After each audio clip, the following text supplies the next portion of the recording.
જ્યારે સંપત્તિ આપે છે તો બે પ્રકારે આપે છે. એક પ્રસન્ન થઈને ભગવાન પોતાની ઈચ્છાથી આપે, અને બીજું આપણે આગ્રહ કરી કર કરી ભગવાનની પાસેથી મેળવીએ. તો આપણને ખબર કેવી રીતે પડે કે આ પ્રભુએ પ્રસન્ન થઈને આપી છે કે આપણે પરાણે આગ્રહ કરી કરીને ભગવાનથી મેળવી છે?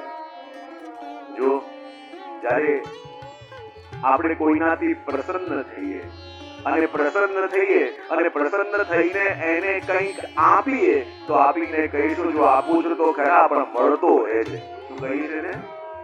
મળતો રહે છે. અને અમે તમે ક્યાંક જતા હો કારમાં અને કોઈક માંગવા વાળો તમારી પાછળ પડી જાય, તમારો હાથ પકડે, તમારા કપડા ખેંચે, તમારી ગાડીમાં ઠક ઠક કરે, તમે કંટાળીને એને આપો અને પછી કહો કે આપું છો તો ખરા પણ હવે દેખાતો. તો જીવનમાં જ્યારે આપણને પણ પ્રભુ સંપત્તિ આપે તો કઈ રીતે આપી છે ખબર કેવી રીતે પડે કે જ્યારે ભગવાન સંપત્તિ આપે અને પ્રભુમાં વિનિયોગ થાય, પ્રભુમાં જોડાઈએ તો માનવાનું પ્રસન્ન થઈને આપી છે. અને સંપત્તિ મળ્યા પછી પ્રભુ માટે ટાઈમ ન મળે તો માનવાનું પ્રભુએ કેવી રીતે આપ્યું છે કે આપું છો તો ખરા પણ હવે દેખાતો. તો આ બંનેમાંથી આપણી કેટેગરી કઈ એ આપણે સમજી લેવાનું. સન્મુખ થયા છે તો પ્રસન્નતાથી મેળવ્યું છે, અને સંપત્તિ મળી વિમુખ થયા તો માંગો આકર કરીને માંગ્યું પણ પ્રભુને ખોઈ દીધા. અને કુંતાજીએ ભગવાનને મનાવ્યા, ભગવાન પાછા આવ્યા, બધા કહેવા લાગ્યા કે પ્રભુ અમારા માટે પધાર્યા, અમારા માટે પધાર્યા. ત્યારે બધાએ કહ્યું કે એવું કરીએ આપણે પ્રભુને જ પૂછીએ કે પ્રભુ આપ કોના માટે આવ્યા. અને જ્યાં બધા મળીને આવ્યા પ્રભુ પાસે અને આવીને કહે પ્રભુ અમને બધાને લાગે છે કે આપ અમારા માટે, એ કહે છે એમના માટે આપ પધાર્યા, તો આપ જ બતાવો કે આપ અમારામાંથી કોના માટે પધાર્યા. તો ભગવાન કે હું આ બધા લૌકિક સંબંધમાં માનતો નથી, હું તો આવ્યો છું પણ તમારામાંથી કોઈના માટે નહીં, હું તો આવ્યો છું મારા ભીષ્મજી માટે.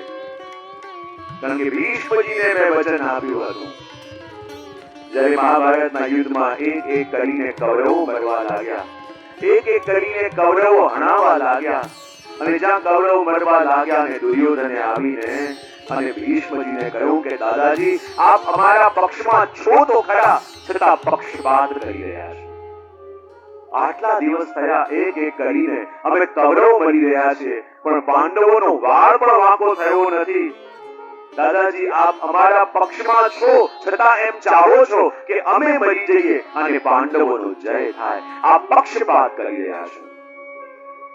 અને જ્યાં આટલો મોટો આક્ષેપ ભીષ્મજીની ઉપર મૂક્યો, ભીષ્મજીને પીડા થઈ અને એમણે કહ્યું દુર્યોધન જો તને એમ લાગતું હોય કે હું તમારા પક્ષમાં રહીને પણ પાંડવોનો પક્ષપાત કરું છું તો હું તને એક અવસર આપું છું. જ્યારે આજે રાત્રિના હું સમાધિમાંથી જાગું તારી પત્ની ભાનુમતીને મારી પાસે મોકલજે, અને જ્યારે એ મારી સન્મુખ આવશે ત્યારે હું એને અખંડ સૌભાગ્યવતીના આશીર્વાદ આપી દઈશ. અને એકવાર મારા આશીર્વાદ એને મળી ગયા પછી આ દુનિયામાં કોઈની તાકાત નથી કે તારો વાળ વાંકો કરી શકે. આ શબ્દોથી દુર્યોધનને તો બહુ ફરક ન પડ્યો, પણ અમારા દ્વારિકાધીશ વિચાર કરતા થઈ ગયા કે જો આ ભાનુમતી પહોંચી ગઈ અને જો દાદાજીના આશીર્વાદ મળી ગયા તો મુશ્કેલ થઈ જશે, હવે કરવું શું કે આ પહોંચે નહીં. વિચાર કરતા હતા ને જ્યાં રાત્રિનો સમય થયો અને ભાનુમતી પોતાના કક્ષમાંથી નીકળી અને દાદાજીના શિબિર તરફ જવા લાગી. માર્ગમાં પ્રભુ મળ્યા અને કહે ભાભી ક્યાં જઈ રહ્યા છો? બોલે દાદાજી બોલાવ્યા છે માટે એમને મળવા જાઉં. ભગવાન કે એકવાર બોલાવ્યા ને ચાલ્યા જશું? બોલે કેમ? આ જો પેલા દ્રૌપદી મહારાણી 10-10 વાર માણસ બોલાવવા આવે ત્યારે પોતે જાય, માટે લોકો એમની બહુ ઇજ્જત કરે છે અને તમે એક વારમાં પહોંચી જાઓ છો ને એટલે બહુ કોઈ પૂછતું નથી. ભાનુમતીને લાગ્યું સારું થયું પ્રભુ આપે મારી આંખો ખોલી દીધી, હવે તો કોઈ બીજી વાર બોલાવવા આવશે તો જ જઈશ. ભગવાન કે મારે પણ એ જોઈએ. જ્યાં ભાનુમતી પાછી ગઈ ભાગતા ભાગતા ભગવાન આવ્યા અને દ્રૌપદીને કહ્યું કે જલ્દી મારે સાથે જા. લોકો ક્યાં? બોલે એ ના પૂછો, હું જ્યાં લઈ જાઉં ત્યાં ભેગા આવો. અને જ્યાં દ્રૌપદીને લઈને અને આવ્યા ભગવાન ભીષ્મજીના શિબિર તરફ દ્વારપાલે ભગવાનને રોક્યા. ખાલી સ્ત્રીને જવાની આજ્ઞા છે. દ્રૌપદી અંદર પધાર્યા અને ત્યાં જ ભીષ્મજી સમાધિમાંથી જાગ્યા અને જ્યાં નેત્ર ખોલ્યા દ્રૌપદીએ વંદન કરવા માટે દંડવત કર્યા. મુખ ન દેખાયું અને ભીષ્મજીના મુખથી આશીર્વાદ નીકળ્યા કે અખંડ સૌભાગ્યવતી ભવ. અને જ્યાં આશીર્વાદ પડ્યા અને દ્રૌપદી કહે, દાદાજી આપણી વાણી જરૂર સાચી થશે. ભગવાન કહે કે મેં તો અહીંયા ભાનુમતીને બોલાવી હતી, તો આ દ્રૌપદી ક્યાંથી આવી ગઈ? જરૂર આ કામ દ્વારકાધીશ સિવાય કોઈ કરી ન શકે. ભાગતા ભાગતા ભીષ્મજી બહાર આવ્યા.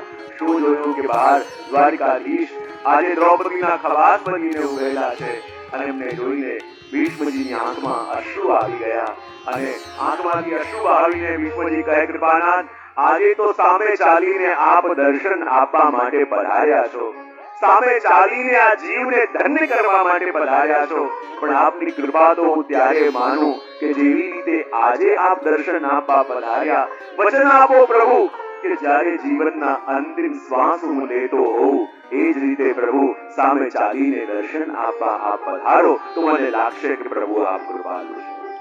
અને ભગવાન કે એ વચન મેં દાદાજીને આપ્યું હતું અને એ જ વચન નિભાવવા માટે હું આજે આવ્યો છું.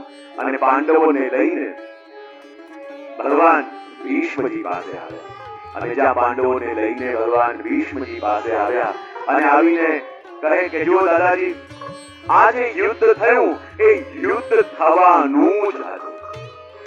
ઘણીવાર લોકો આક્ષેપ કરે કે અર્જુન તો નિવૃત્તિ ચાહતો હતો, અર્જુન તો કહેતો હતો કે મારે તો હવે સંન્યાસ લઈ લેવું છે, આ બધું મૂકી દેવું છે, તોય ભગવાને અર્જુનને યુદ્ધ માટે પ્રેરિત કેમ કર્યો? ચાહતા તો એને સંન્યાસી પણ બનાવી શકતા હતા, તો પણ એને યુદ્ધ કરવા માટે કેમ પ્રેરિત કર્યો? ઘણા લોકો ભગવાનની ઉપર આક્ષેપ કરે તો અહીંયા ભગવાને જોયું કે અર્જુનની અવસ્થા કેવી હતી. અર્જુન અહીંયા કોઈ ફુસલાવીને એને લાવ્યો તો કે પોતાની ઈચ્છાથી આવ્યો તો રણભૂમિમાં? બોલો ખરા. કોઈને મોટી મોટી વાતો કરી, મોટા મોટા સપના બતાવી ચઢાવીને લાવ્યો હતો કે અહીંયા રણભૂમિમાં આવું અર્જુનનો પોતાનો નિર્ણય હતો?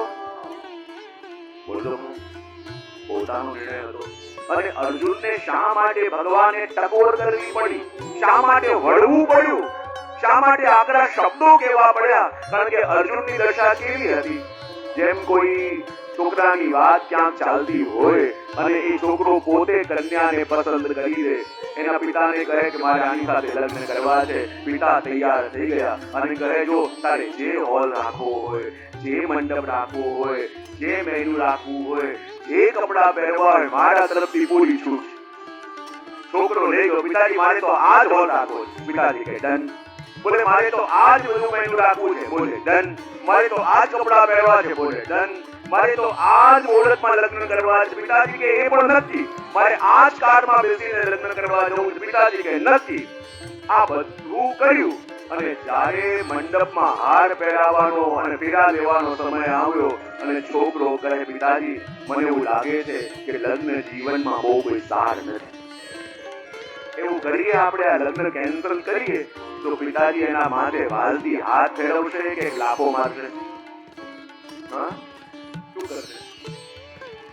કન્યા પસંદ કરી છે, હોલ જોઈને આવ્યો તું, કપડા પસંદ કર્યા તે, આ બધું મેનુ સેટ કર્યું તે, અને જ્યારે ફેરા ફરવાના વારા આવ્યા ત્યારે પાછો વળે છે તો કોઈ પિતા એને બંબાળશે ને એને લાફો મારશે.